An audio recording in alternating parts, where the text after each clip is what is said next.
were to use any of the scientific methodology, Donald Trump is a very popular person in the United States. Full stop.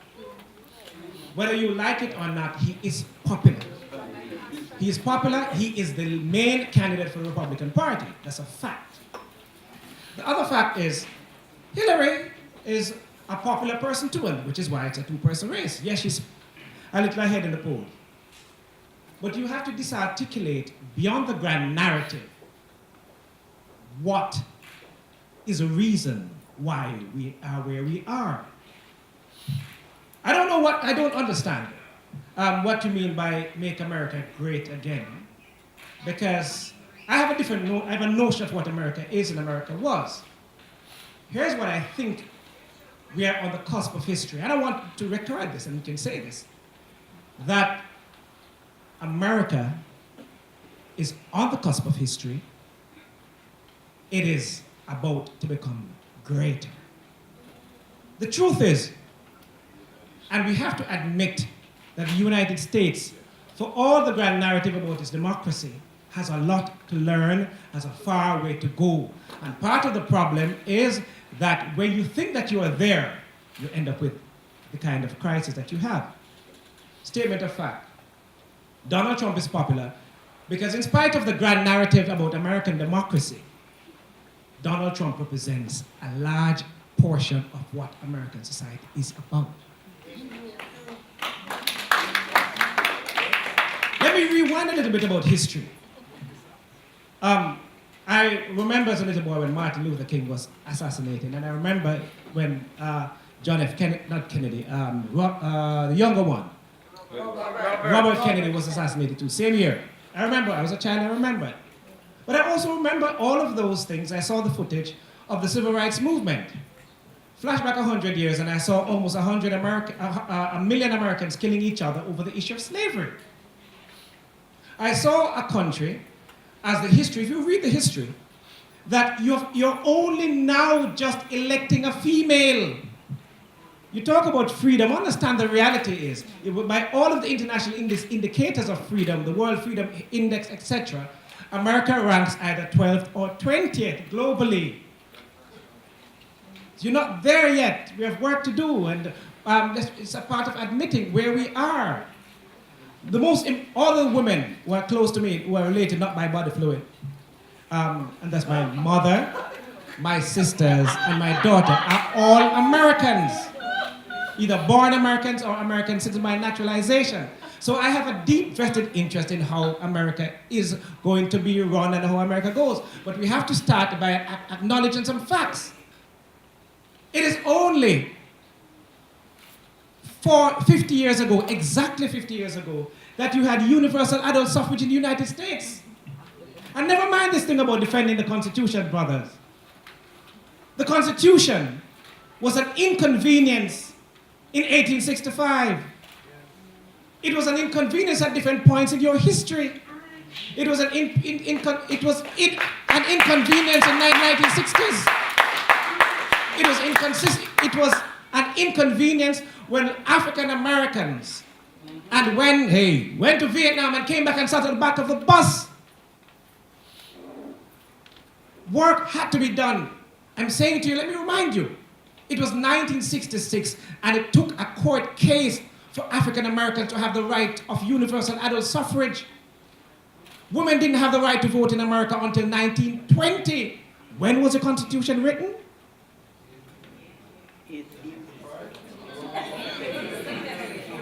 So I'm saying that you're on the verge of history, and it's a wonderful thing. And I'm looking forward to see Hillary. But a number of things have happened at different points in time across both administrations in terms of what happens in the Caribbean. We have had we have had a Republican president and a Republican administration that did wonders in the Caribbean region. But we also had a Democratic president that, as a result of initiatives with the WTO, kind of killed off the banana industry. We have seen different manifestations. And so we just have to look at the data and look beyond the grand narrative. For me, and I'm about to finish now. For me, this election is extremely important. It is important because of,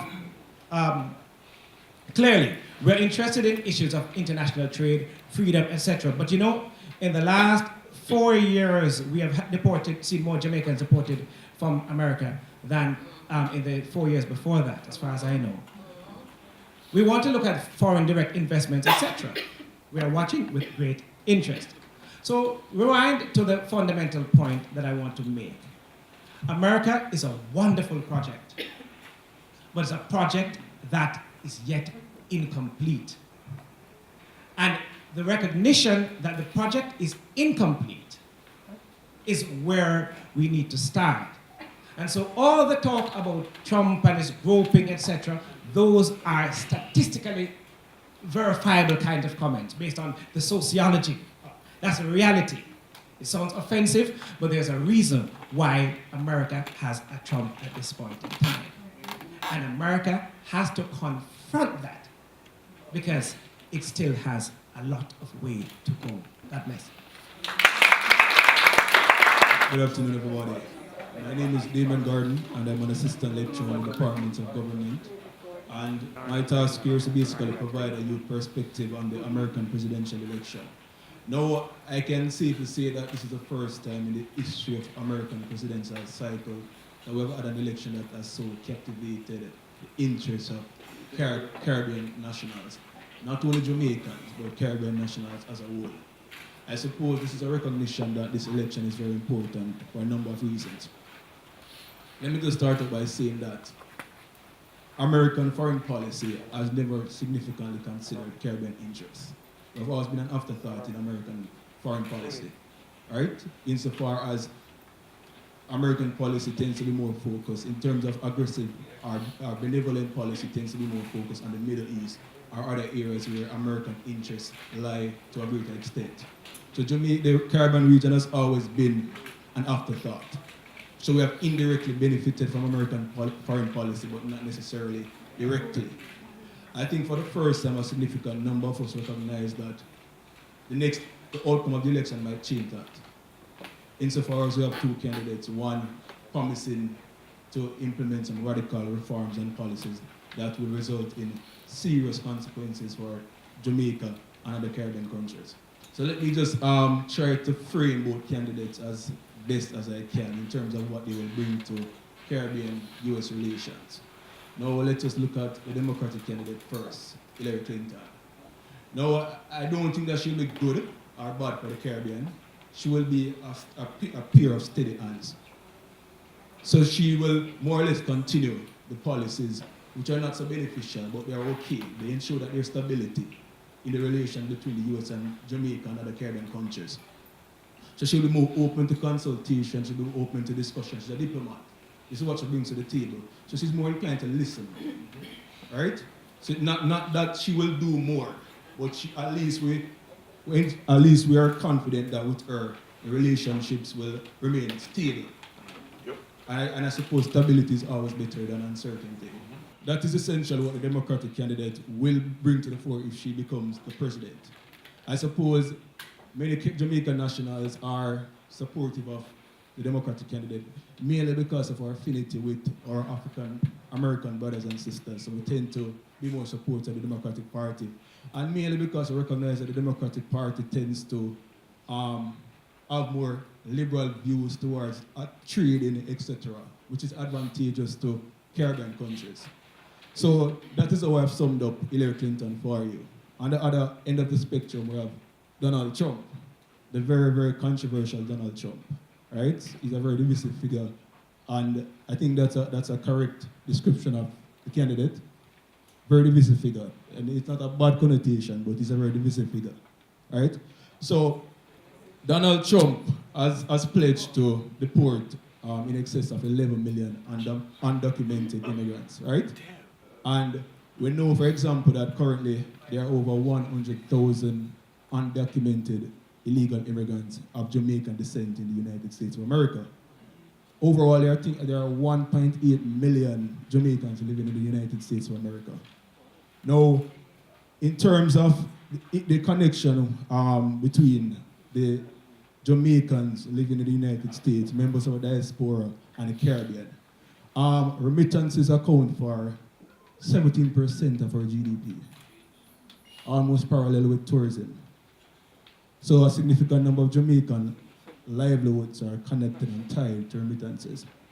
Jamaicans who send remittances back home are not necessarily documented or legal Jamaicans. A lot of undocumented immigrants send remittances back home to support their families. I suppose that many of them are on the edge because if Donald Trump follows through on his mass deportation plan, then you know what that will mean for the Jamaicans who depend on the remittances and also those persons who will be returning to Jamaica without necessarily coming back to a source of income or etc. So that is a very worrisome development for a significant number of us. It's promised to take back American jobs and will impact outsourcing, and our BPO sector comes into mind where our the BPO sector is based on outsourcing. And therefore, if he follows through on this page, then we might see where the BPO sector in Jamaica might be significantly destabilized, and that's a worrisome probability as well. And next issue that should be a concern to Jamaicans is him saying that he's going to bring production back to the United States. The United States of America happens to be Jamaica's main trading partner. We export over 50% of all our exports to the United States of America. If he decides to bring back production, one more minute, to the United States of America, it means that the United States now is going to produce more of its goods and services, and therefore it will now be less reliant on the Caribbean and other countries for trade. I think that is how I interpret bringing back production to the America. Last point before I wrap up. It is ironic that Donald Trump, and I'm specifically referring to Donald Trump because of my understanding of the history of how American economic policy has evolved. It was the United States of America in the 1980s basically said to other countries that the era of protectionism is over. We must liberalize our market to allow entry and exit into our market and do not impose any restrictive barriers that dissuade investments or the free flow of goods and services. American politics fought significantly to end protectionism. Protectionism is the idea that when we have vulnerable domestic sectors, we must put in policies to protect those, to shelter those sectors. And the American macroeconomic policy in the 1980s fought against that principle. And that principle is significantly associated with socialism. It is ironic now that in 2016, the liberal American government is promising a return to some system of protectionism, which was so highly discriminated against in the 1980s.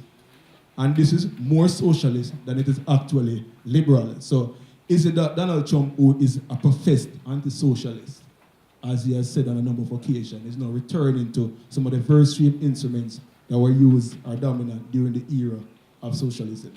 All right? So that's it for now. Wrap up questions and answers next. Thank you.